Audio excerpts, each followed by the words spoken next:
Right now, 224 miles above our heads, the Swift Space Observatory is falling.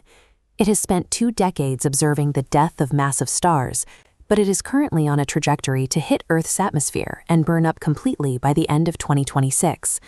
The problem is environmental.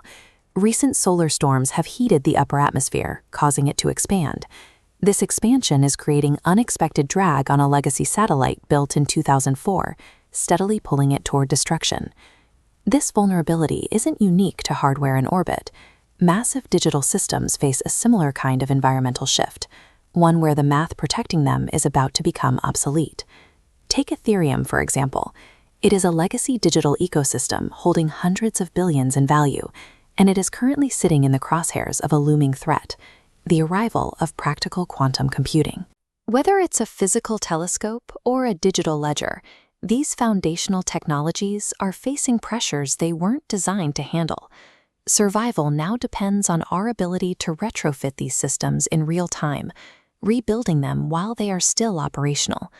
To save the Swift telescope, a space startup called Catalyst is attempting a first-of-its-kind orbital retrofit known as the Link mission. While traditional space projects often cost hundreds of millions, Catalyst successfully tested Link's internal systems using a commercial server that cost them only $3,000.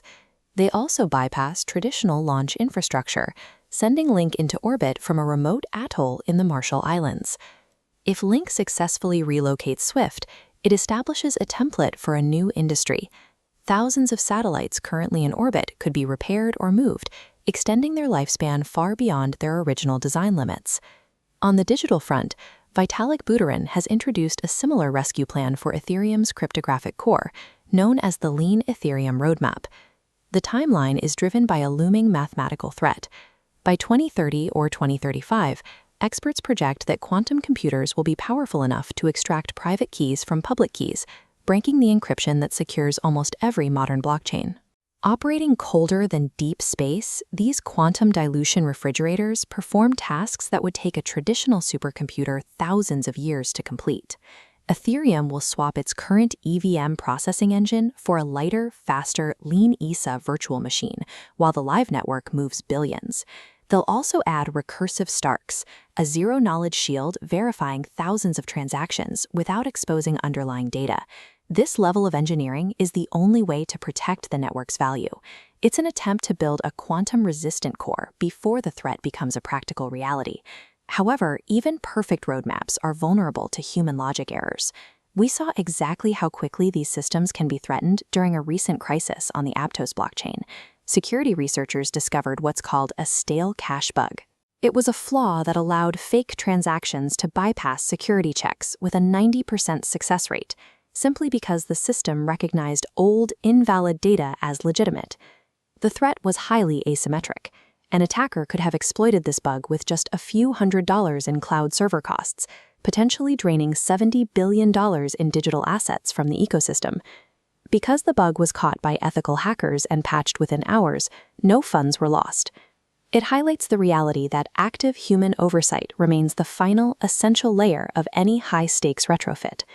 This defensive posture is now standard practice for the world's largest institutions.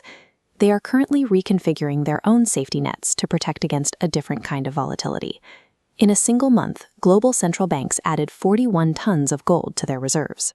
Poland and China are leading this push, hoarding physical wealth to insulate their economies against currency fluctuations and a changing global order. Tech corporations are also tightening their resource management.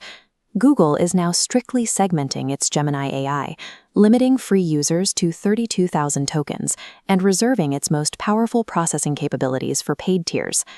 From the orbital path of a falling telescope to the cryptographic core of a blockchain, the mandate is clear. The systems that endure are not the ones built perfectly at the start, but the ones capable of evolving through the crisis.